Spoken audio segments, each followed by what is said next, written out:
तुम्ही म्हणाले एवढ्या कार्ट्या कुठेचा नक्की निघालाय कुठे?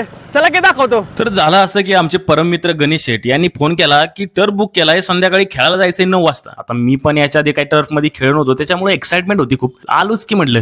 जेवण घराबाहेर पडलो तर असली भयंकर थंडी, असं वाटत होतं की फलटण मध्ये नाही तर महाबळेश्वर मध्ये आलोय. पण क्रिकेट म्हटलं ना की पोरांचा जीव की प्राण असतो. मग त्याच्या पुढे थंडी, वादळ, वारा काही पण असू द्या, खेळायचं म्हणलं की खेळायचंच. गणेश शेठला भेटलो आणि मग जाऊन पोहोचलो जाधववाडी मध्ये असल्या टर्फच्या लोकेशनला. बाकी कार्यकर्ता आमच्या आधीच पोहोचलो होतो, आम्ही शेवट होतो. शेतात 2 टीमा पडल्या, मग घर महायुद्ध चालू झालं. पोरांचं असंच असतं, मित्र भाऊ सगळं ग्राउंडच्या बाहेर. ग्राउंड मध्ये आल्यावरती आपल्याला फक्त जिंकायचा एवढाच विषय असतो. मॅच चालू झाली आणि आमच्या टीम मधून बॅटिंग साठी आमचे टॉपचे बॅट्समन रोहन शेठ उर्फ रॉनी कलेक्शनचे मालक उतरले. लई की मारामारी झाली. मग आमची बॉलिंग आली आणि आता मैदानात उतरले होते आमच्या टीमचे टॉपचे बॉलर गणेश शेठ. त्यांच्या टीम मध्ये पण सगळे महारथीच होते, लई सोपत होते. असंच बराच वेळ युद्ध चालू होतं. आम्ही त्यांना चोपायचो, ती आम्हाला चोपायची. शेवटी 11 वाजले आणि टर्फच्या मालकानं युद्ध समाप्तीचा शंख फुकला. आम्ही आमच्या सेना घेऊन घराकडे निघालोच होतो, तेवढ्यात बबलू शेठचा फोन आला की मसाला दूध प्यायला या. मग काय लगेच की पोचलो पलटणच्या महात्मा फुले चौकात. बबलू शेठ वाटच बघत होते. बबलू शेठने लगेच सगळ्यांना दूध सांगितलं. बबलू शेठ पण आपलं मोर इलेक्ट्रिकचं मालक आहेत बरं का. अशा प्रकारे आमच्या संडेचा शेवट देखील गोड झाला. चला आता झोपा, गुड नाईट. भेटू पुन्हा नवीन ब्लॉग मध्ये. Thank you for watching.